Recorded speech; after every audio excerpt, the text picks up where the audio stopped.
தமிழக மின் வாரிய தலைவர் ராதாகிருஷ்ணன் செய்தியாளர்களை சந்தித்து வருகிறார். அதை நேரடியில் காணலாம். மின் பொறியாளர்களோட இதில் இது வைல்டாக இன்க்ரீஸ் ஆகுது. ஆனாலும் அதை நம்ம முன்கூட்டியே கருதல் கொண்டு ஒரு 500லேருந்து 1000 மெகாவாட் கூடுதலாக நம்ம 15 மணி ஸ்லாட்டில் தான் இது வருங்க. காலை வேலையில் இன்க்ரீஸ் ஆகிறதுக்கான வாய்ப்புகள் அதிகமாக இருக்குது. மத்தியானம் அந்த குக்கிங் டைமில் சோலார் பவர் நமக்கு வந்துடுறது. நைட் வேலையில் நமக்கு காலையில் 6லேருந்து 8, நைட்டு மறுபடியும் 6லேருந்து 12 மணி இருக்கும். அந்த நேரங்கள்லையும் கூடுதலாக எல்லாம் கன்வெர்ட் பண்ணும்போது வரும். அது எல்லாத்தையும் அந்த ஸ்லாட்ஸுக்கும் ஏற்பாடு பண்ணியிருக்கோம்.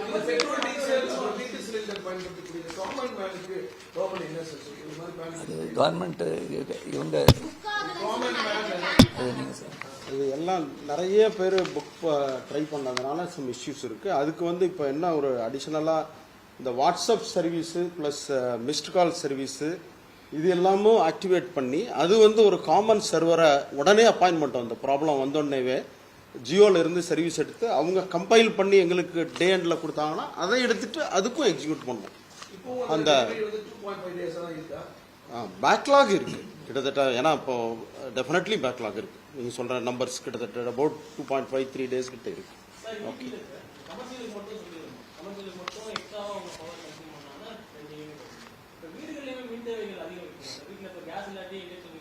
அது டெஃபினட்டாக அதையும் நமக்கு ஏன்னா டொமஸ்டிக் ரேட்டு வேறு ரேட்டாக தான் இருக்குங்க. டொமஸ்டிக் ரேட்டு இன்ஃபேக்ட் ஏற்கனவே அது செப்பரேட்டாக அதை எக்ஸாமின் பண்ணுவோம். இப்போதைக்கு அந்த எந்த வகையான உணவு டீ கடையோ கமர்ஷியலாக, ஏன்னா கமர்ஷியல் ரேட் ரொம்ப ஹை ரேட்டுங்க. 10.4 அதுக்கு மேலே ஹை ரேட்ஸாக இருந்தது. 10 ரூபாய்க்கு மேலே இருக்கும்போது அவங்களுக்கு பண்ணியிருக்கோம். மற்ற அந்த டெவலப்பிங் ஸ்டோரி இல்லையா, நம்மளே இதுக்கு இதுதான் ஃபைனல் டே அப்படின்னு இதுதான் கடைசி முடியும்னு சொல்ல முடியாது. முதலமைச்சர் தொடர்ந்து கண்காணித்து வருகிறார்கள், தொடர் ஆய்வு மேற்கொண்டு வருகிறார்கள். தலைமை செயலர் ஆல்மோஸ்ட் டெய்லி அதை ரிவ்யூ பண்ணிட்டு இருக்காங்க. ஸோ டெவலப்பிங் ஸ்டோரி நாங்களே அதே மாதிரி தொலைக்காட்சியில் என்னென்ன சிவியோலையோ பத்திரிகை ஊடகங்களில் வரக்கூடிய செய்திகளும் அவர்கள்ட்ட காட்டி அங்கே லோக்கலாக சால்வ் பண்ணுறதுக்கான கைடன்ஸ் அந்தந்த மாவட்ட ஆட்சியரும் பல்வேறு ஸ்டெப் எடுத்துட்டு இருக்காங்க.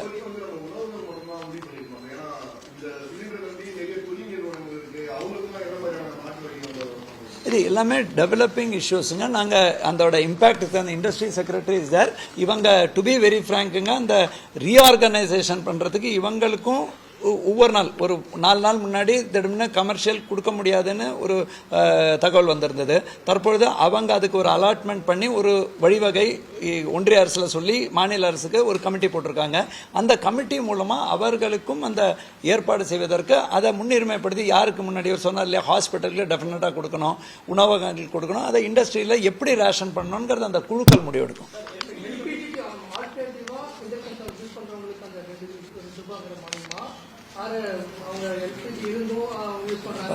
அந்த உள்கணக்குக்கே போலங்க, தெளிவாக உள்கணக்கு. அவன் எல்பிஜி யூஸ் பண்ணி இந்த நேரத்தில் வெயில்னால இன்க்ரீஸ் ஆனாலும் அந்த மாதிரி உள்கணக்கே போகாமல் இப்போ கடந்த மாதத்தோட இந்த மாதம் கூடுதலாக அவங்களோட மின் தேவை ஏற்படுத்தினா அதை நம்ம இந்த மாதிரி காரணத்தினாலுங்கிற மாதிரி தான் பண்ணும். ஏன்னா இதை ரொம்ப டீப்பாக நம்ம இதை உடைச்சுன்றதுனா அதெல்லாம் நிர்வாகத்துக்கு அவங்களால அமல்படுத்த முடியாது. அதான் ஆமாம், இது இந்த ஒன்றிய அரசின் ஆணை இருக்கும் வரை இது தொடரும்.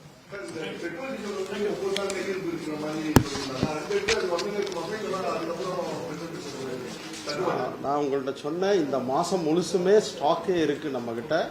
மறுபடியும் ஏற்பாடு பண்ணிட்டு இருக்காங்க. நான் அதான் கொஞ்சம் கூட பேனிக் ஆக வேணான்னு முதல்ல மக்கள்கிட்ட சொல்லணும்.